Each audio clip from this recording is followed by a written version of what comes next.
My name is Francisco Aragon, and I direct Letras Latinas, the literary initiative at the Institute for Latino Studies. I'm pleased to welcome you to our first literary event in our new home. A number of people helped make this evening's presentation possible, and I'd like to express my gratitude. First, thank you to our campus partner, the Creative Writing Program, currently under the direction of Johannes Gorensen. A special thanks to Alyssa Doro in the English department, who designed the lovely publicity poster. I also want to offer a special thanks to my ILS colleagues who helped us navigate various logistics with doing an event in this building. For the better part of 10 years, mostly in the 1990s, Madrid, Spain was my home. It's for this reason that the book we're celebrating this evening, Memoria, by Orlando Ricardo Menes, has resonated with me in particular, as you'll soon see for yourself when you hear some of the poems.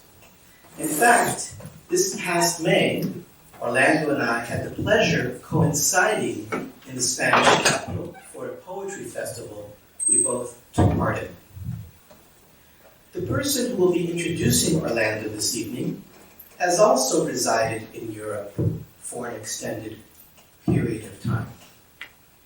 Before arriving to Notre Dame last year to pursue his MFA in creative writing, Jahan Kahavi lived in Rome, Italy for nearly a decade. A native of Fresno, California, Jahan has been active in his artistic pursuits in the Italian capital. Among the venues he has performed his literary work are the Fondazione Giuliani, the Swiss Institute, Gavin Brown's Enterprise, and Sylvia Fendi's Backyard. Here at Notre Dame, he is working on a collection of what he calls Persian love poems. Jahan is also the host of Suddenly Every Wednesday, a weekly radio program featuring live on-air literary readings from 10 p.m. to midnight Eastern Time on WSND 88.9 FM. And on a personal note, let me conclude by saying that Jahan has been a crucial and reliable collaborator with Letras Latinas. His graciously agreeing to introduce Orlando is emblematic of his collaborative generosity. Please join me in welcoming to the podium Jahan Kahavi.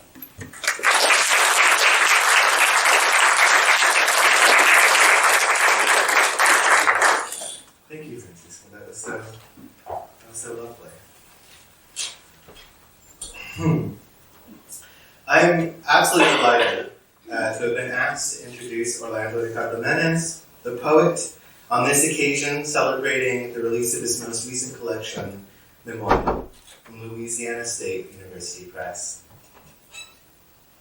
As the title suggests, this is a book about reminiscing.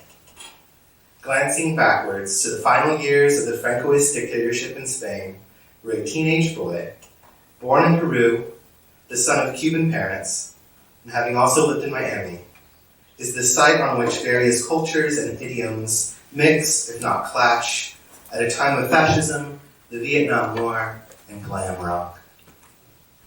We're made to ask ourselves, where do our words come from? Strands of Cuban Spanish, and American dialects blend with the blaring sounds of television, cinema, advertising, world news. But above all, what comes through is music. Woven throughout this book is a loud and thumping soundtrack. Records that warp time.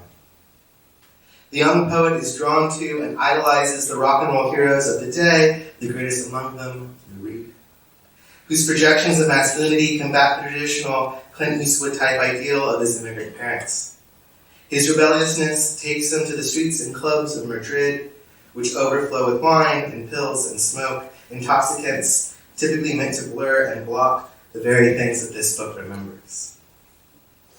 I'm reminded of my own youth, as well as my favorite books, Denton Welsh's In Youth is Pleasure, especially in the poems Talking to Lou Reed, A Boy's Homage, and the opening poem, Kissing in Madrid, which is full of disco heat and sensual charge pulsing within a tightly crafted sonnet. The acute sense of craft in this collection show the hand of the poet remastering his memories, fitting them into perfected forms, the reorientation of the senses. All of the various tracks and registers synthesize I Think Best, and I Give You Alabanzas Madrid. After this point in the book shifts, and we enter a time and space where the poet's parents are more fondly and tenderly depicted, which resonates with those of us who knew our parents when they were our age, and are able then to reconsider their impacts on our youth and reconcile with their faults.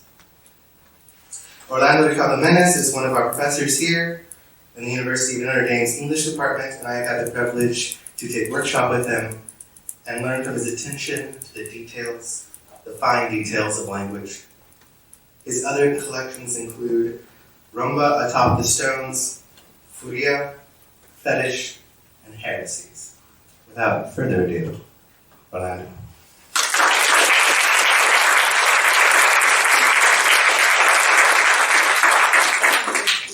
I am so honored by your introduction to my book, John. So honored that you invited me, Francisco. So honored that so many of you, my colleagues, my students, my friends, future friends, I don't know. Perhaps in the future we shall meet. So honored that you gave such a generous reading of these poems.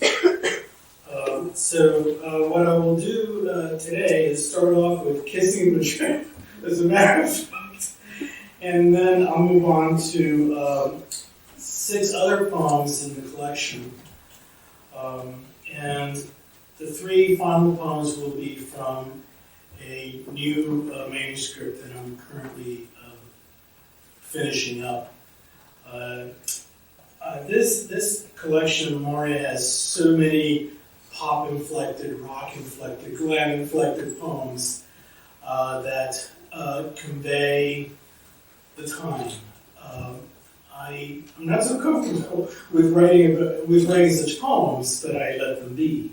The last 3 poems are more my bailiwick. Here we go. As you said, as John said, this is a sonnet, Kissing in Madrid. And it is about a Madrid that no longer exists, of course. This is the Madrid of 1973, when many of you, were not even in the womb, so to speak. This world doesn't exist anymore, but it was a lively, happening, crazy world that I just loved as a teenager and that tormented my parents, especially my mother. May she rest in peace. Kissing Madrid. Dance floor of Rex. Grand Via discotheque. My first deep tongue kiss. Sloppy, succulent like mango. Long slurps, giggly burps. My neck wet with nibbles as we grope, grind, vent libido. Strobes pulsing to Barry White's moan. Our bodies simmering in slow burn funk. She, an Air Force brat from the base of Torrejon, frizzy blonde, light as a mannequin, I, the clunk in platforms, bell bottoms tight as a corset. So I cling to her, swaying in that nicotine fog. No words to spoil such a gift of spit and sweat. given to a boy she's just met. Shy, bookish, a clog with seduction. And once the song is done, we split, lurch, mouths dry, lips like laundry run. Well, maybe that was your first kiss too, I don't know. Maybe you haven't had first kiss. I have no idea. But there's certainly something to look forward to. So, this next poem is not a poem I've read at all, and it's very beautiful, and it's very Madrid of the time, when Catholicism was a really official religion, and people did mind those religious holidays, because mostly the government forced them to. And this poem is in large part inspired by Frank O'Hara's Ave Maria, which I found surprisingly to be an inspiration for this particular poem. And it's entitled Good Friday in Madrid. Mothers of America, let your kids go to movies. Frank O'Hara, Ave Maria. The whole city shut down in mourning. Cops on the lookout for drunkards and hash smokers. There was nothing to do except join a procession with boys who wear saints' medals like cowbells and smell of rancid olive oil, or see a religious movie in black and white, with lots of crying to even weepier violins. But I found this one theater near San Bernardo showing El Cid. So I paid the matinee price of 10 pesetas to see Charlton Heston play the greatest warrior of all time, with Sophia Loren as the damsel Chimene. I love the battle scenes, the Moors' swirly costumes, the Andalusian horses with their shiny coats. Heston made a perfect hero, clenching his teeth right tight as iron grates, shaking the earth as he stomped against his enemies, smashing them with a sword big as a lamppost. But Boss says Heston's a man's man, so he must hate vegetables, eat raw meat, drive a Gran Torino. But he's surely the worst lover in Hollywood.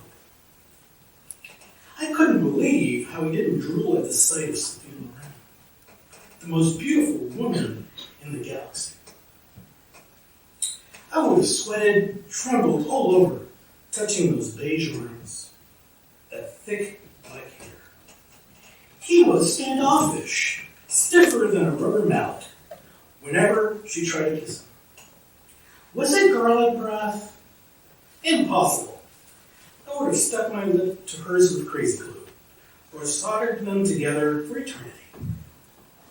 I would have been Sophia's remora, Sophia's tapeworm, even a mole on her neck, or her loneliest little uvula, wiggling every time she said, "Caro mio, biscottino, ti amo, amore mio." It's supposed to be fun. Because they usually don't bring funny things.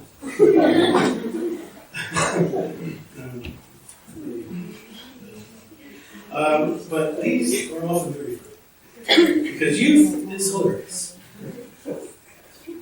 This poem is entitled El Rastro. El Rastro is this flea market, but flea market isn't exactly the right word for this. It's a sprawl of little stores, on the street. And we young people in Madrid went there every Sunday, which is when El Rastro happened. And we just had a grand old time there. Gina Nash was smoking and all. Anyway, so El Rastro. South of Plaza Mayor by Plaza de Cascorro, past streets named lettuce, raisin, barley, is Madrid's outdoor market called El Rastro. Hundreds of stalls, lean-tos, tents squeezed tight as niches, where anything from a clawfoot tub to a surgeon's saw to a tattered leatheristina, bound in sheepskin, could be haggled down with raunchy bravado or the promise of beer. Mostly, it was junk passed off to the tourists as pricey souvenirs, like plastic castanets, hand fans of silk rayon, really, or tin plate doubloons. So, what drew the youth of Madrid to this place every Sunday by the hundreds? None of us were bargain hunters or hoarders. Just hippie-ish kids in patched dungarees, espadrilles, and wool coats frayed to cheesecloth. Our pockets with enough pesetas to buy a handful of stale cigarettes. It was to revel in life, squeeze out joy from the lees of fate, make fellowship like pilgrims to a shrine. We'd sprawl against a wall or a lamppost, long into the afternoon, to talk, joke, carouse, eat cheese rinds with second-hand bread, drink wine more like iodine than Merlot. Oblivious to time and space, the crowds tripping on our legs, tossing butts into our heads. How they smelled like horses, and we told them so, who then shot out crude medieval curses. But we didn't care, for we felt alive as never before, singular in every breath, word, and thought, stubborn as wayward seeds that trip a drought and grow into hard, scrabble woodland trees.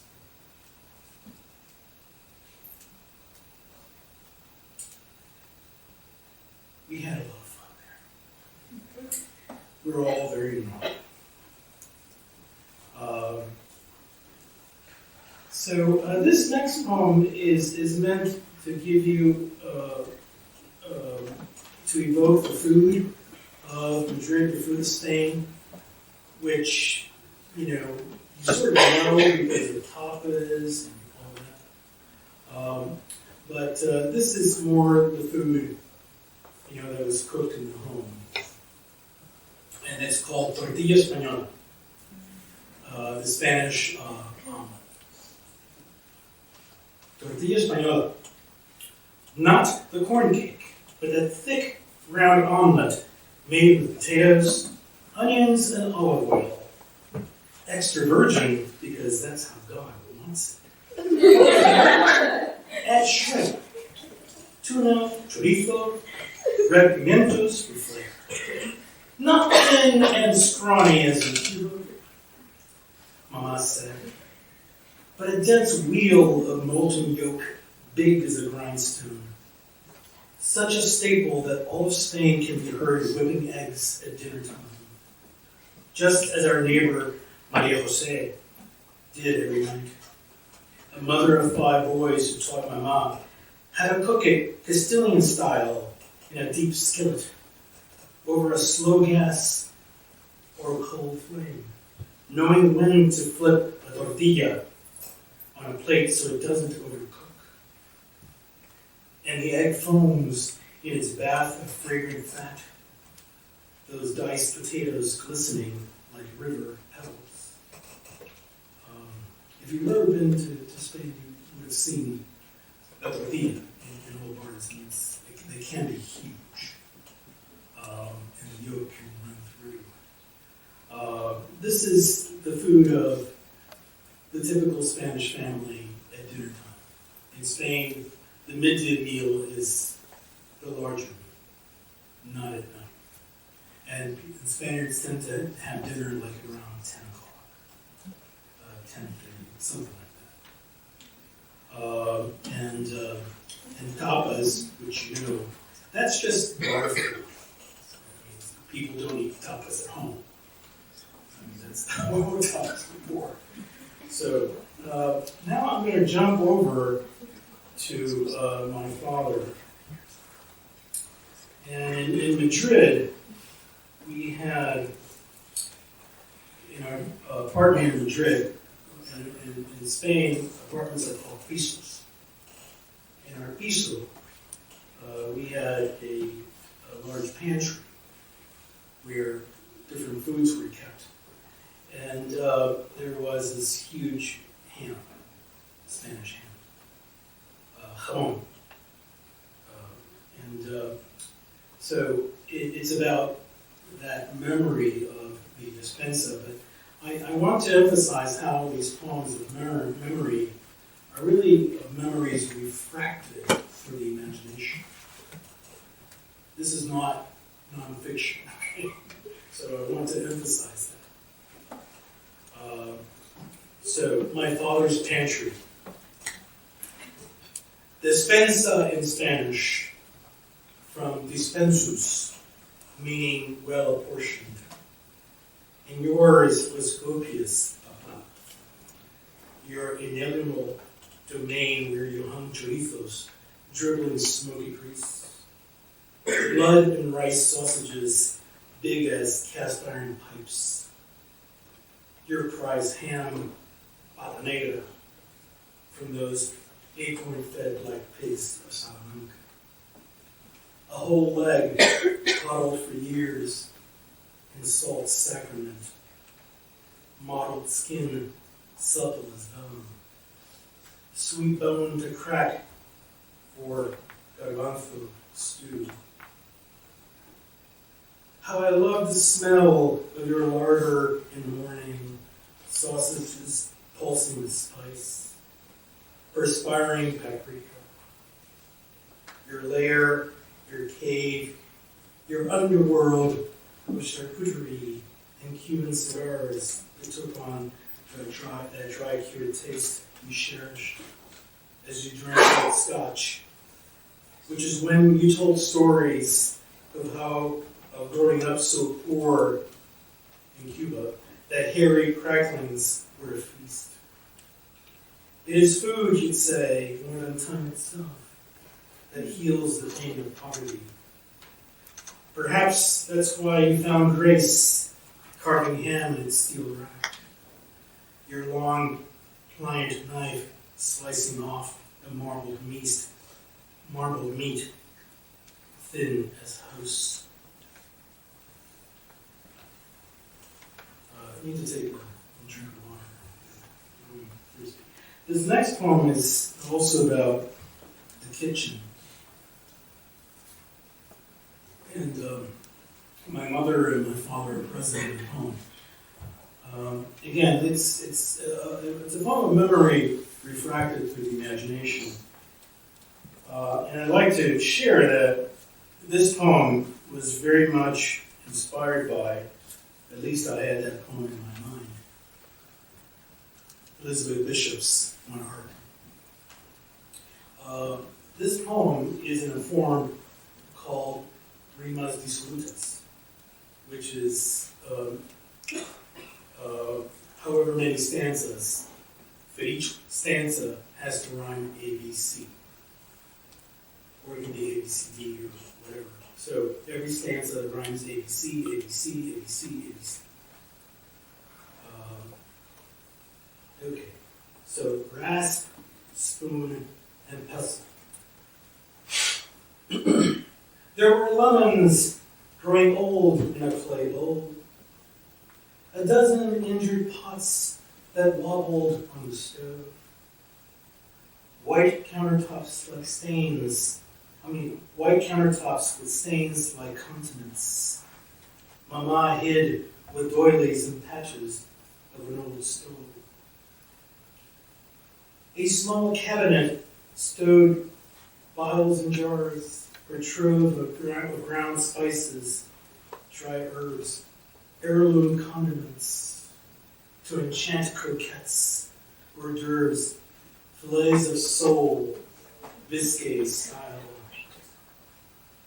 With rasp, spoon, and pestle, she strove to please Papa, who scorned those recherche scents of haute cuisine.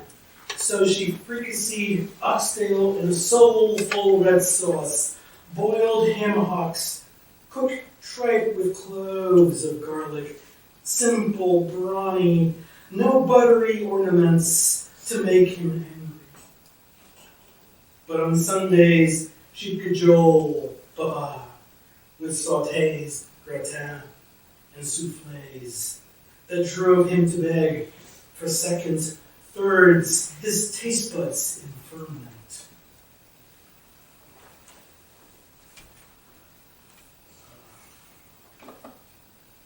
So I don't know if you know the Spanish food that well, but Biscay style, estilo Vizcaíno, is with a very particular kind of sauce. So my mother cooked Spanish food quite a bit, Cuban food, and French food. So she was really into cooking. This last poem from the collection is a poem that both Johan and Francisco sung to. So you agreed on the poem, and I thank you. I never thought about reading this poem. And you referenced it. I gave you Alabanzas, Madrid. So it is a longer kind of poem, and it is my praise poem to Madrid. The Madrid of my youth at that time. I give you Alabanzas, Madrid. Oh, imperial city of convents and discotheques, fiestas and funerals, rogues and mystics. I praise, alabo, your streets, Gran Via, Princesa, Alcalá, Montera Mayor, where I strutted at 15 in plastic high-heel shoes, those flared bell-bottoms called elephant legs. My hair puffed like Clapton's on the cover of Disraeli Gears. How passers-by shouted, "Olé, ala macho!" as I danced on cobblestones, singing with Lou Reed's junkie tremolo. How do you think it feels when you're speeding in Olé? Alabo your alley bars, narrow as closets where we drank beer on tap, Mao or Aguila, and La de Peña's wine from the barrel, 8 tapas of pimento, olives, toothpick with anchovies, grilled pig's ears, or oil-soaked baby eels. Your fly-by-night stands were Moroccans with afros, grilled kebabs. Your grungy dives in Plaza Mayor or nearby, where chunky women covered in flour, deep-fried calamari for bogies at midnight, crispiest tentacles money could buy.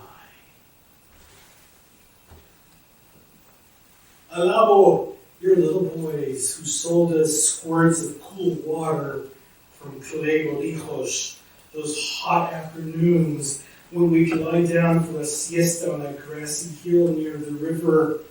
Your aprons wool-slippered old women in winter who roasted chestnuts over hot coals, sparking like fireflies. Your gypsy women in flouncy long skirts who sold us carnations would give to the girls in the clubs. Petite brunettes with tiny feet, their platform claws clopping to elected diamond dogs, Frankenstein. Alabo, your thugs who swaggered in skin-tight polyester slacks and leather jackets, their pockets bulging with pesetas, so they say, but often just balled up socks. Your pretty boys feigning toughness with penknives, leather jackets, kinky talk.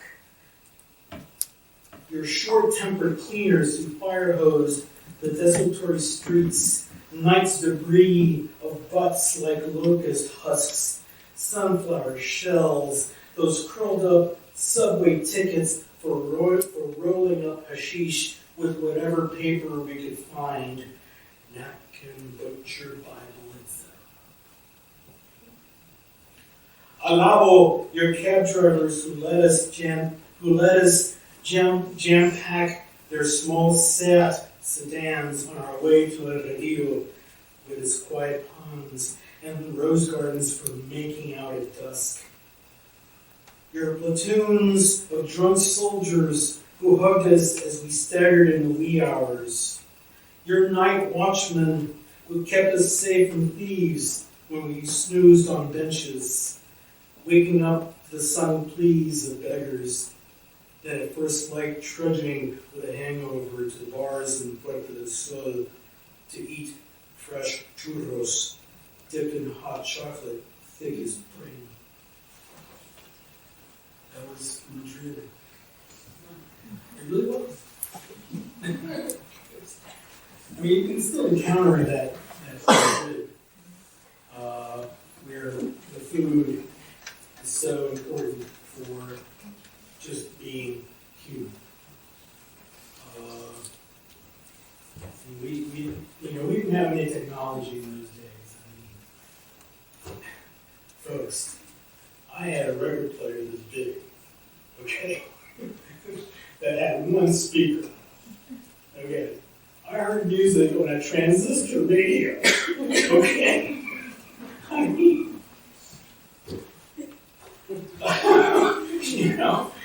yeah, I mean, the technology you guys have is like, it's not even Star Trek. It's way beyond Star Trek. Okay, who knows what it is now? So anyway, here I finished my tour of Madrid in those days, and I'm here now. These three last poems, a very different territory. It's this is a religious poem. It's a spiritual poem. Last 2 weeks ago, I think it was, for the immigrant league, I read a poem titled Tower of Babel. Well, this one is the sacrifice of Isaac. And it's in couplets. It's a little hard-hitting, so just keep that in mind. Okay, so I don't know how many of you know the story of the sacrifice of Isaac, but most people do. So here's my interpretation of that story and how that story resonates with me. Okay. The sacrifice of Isaac. You fear God more than you love your son. Obey, obey, obey, the fire angels told in song. The covenant demands Isaac's blood be shed on Mount Moriah. Heap stones into an altar, so said Adonai. Made a crib of sticks and consume to ash your only son. You sacrificed reason. A rash heart is a perfect heart. To flinch, to question, to hesitate at all would have caused you to sin against God. And thus, your hand clamped Isaac's neck. Your shochet's knife steadfast to make the nick that would spill the blood of the boy who asked, but where is the lamb? You lied for the task, old man, your will unbent by Isaac's shouts. Where was your fatherly grace to defy such slaughterhouse of faith? Though the angel did halt you in time, ran in the bush. You meant to carry out the crime against Isaac, since duty breaks bonds of blood, and all affection splinters to kindle altars of wood. Would I had done the same, my son Adrian, the Paschal Lamb? To say no would bring the ban, Hrem, to eat mud, to drink brine, to roam alone in cold tar skies, fields of spiky bone. To save my boy, I trample in duty, rip apart the covenant. Let my soul become a dust cart, my skin sackcloth. I breathe like salt air pariah. I own the butcher's blade. Love, not the law, will be my prayer. The human, not the divine, this ragged, restless world of my own shrine. Go ahead. Okay.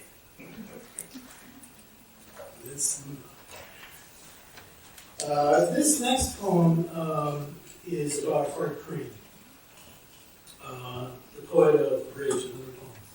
I don't know if you've read nowadays or anyone cares about him.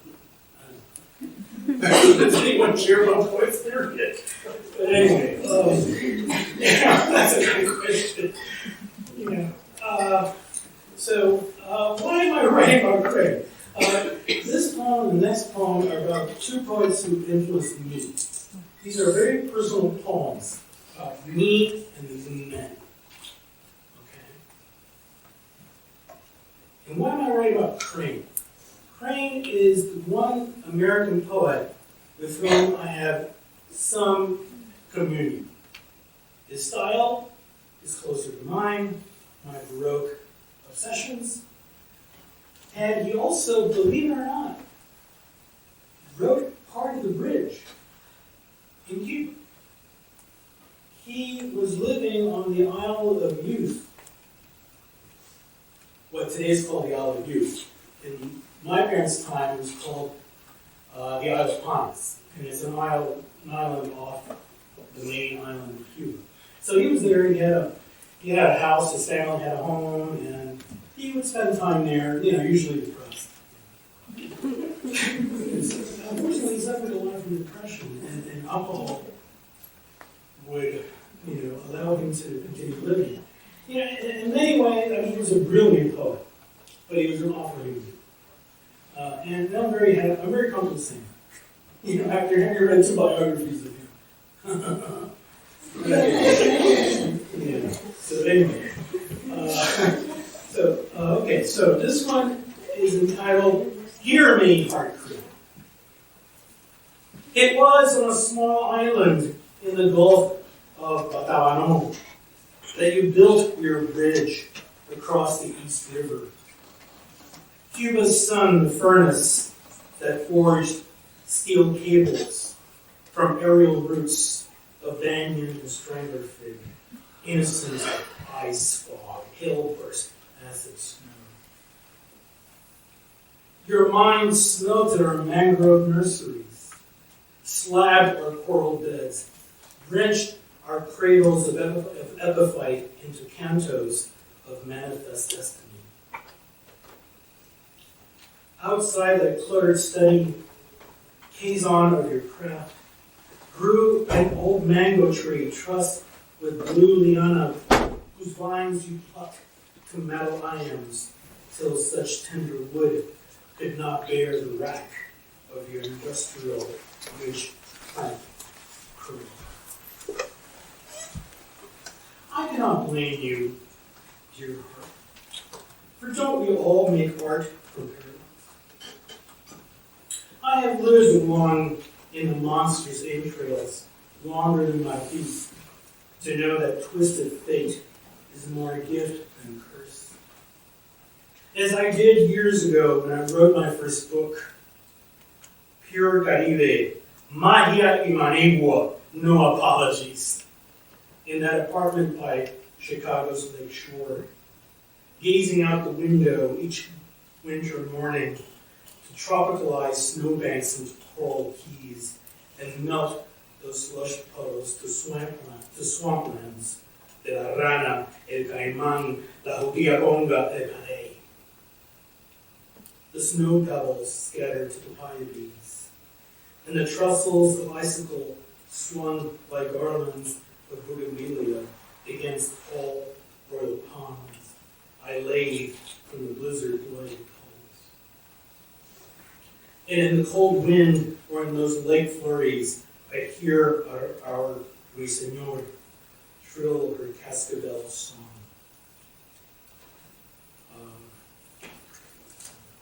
Here's the last one.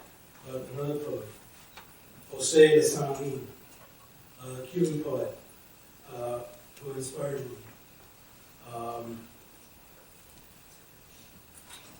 I have a complicated relationship with all poets, especially dead ones whom I prefer. For me, the deader the poet, the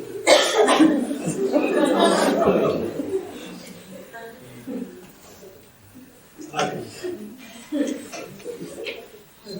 So, letter to Jose de San Lima.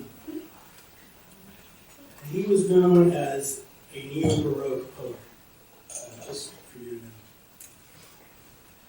O apostle of our tropical Baroque, so lush your verse, so snarled, crusted, curdled, mottled, and spirally, it was you who taught me that excess, the more extravagant, the holier, is our island sacrament, and the creed of spareness, just a heresy bound to ignore my mind.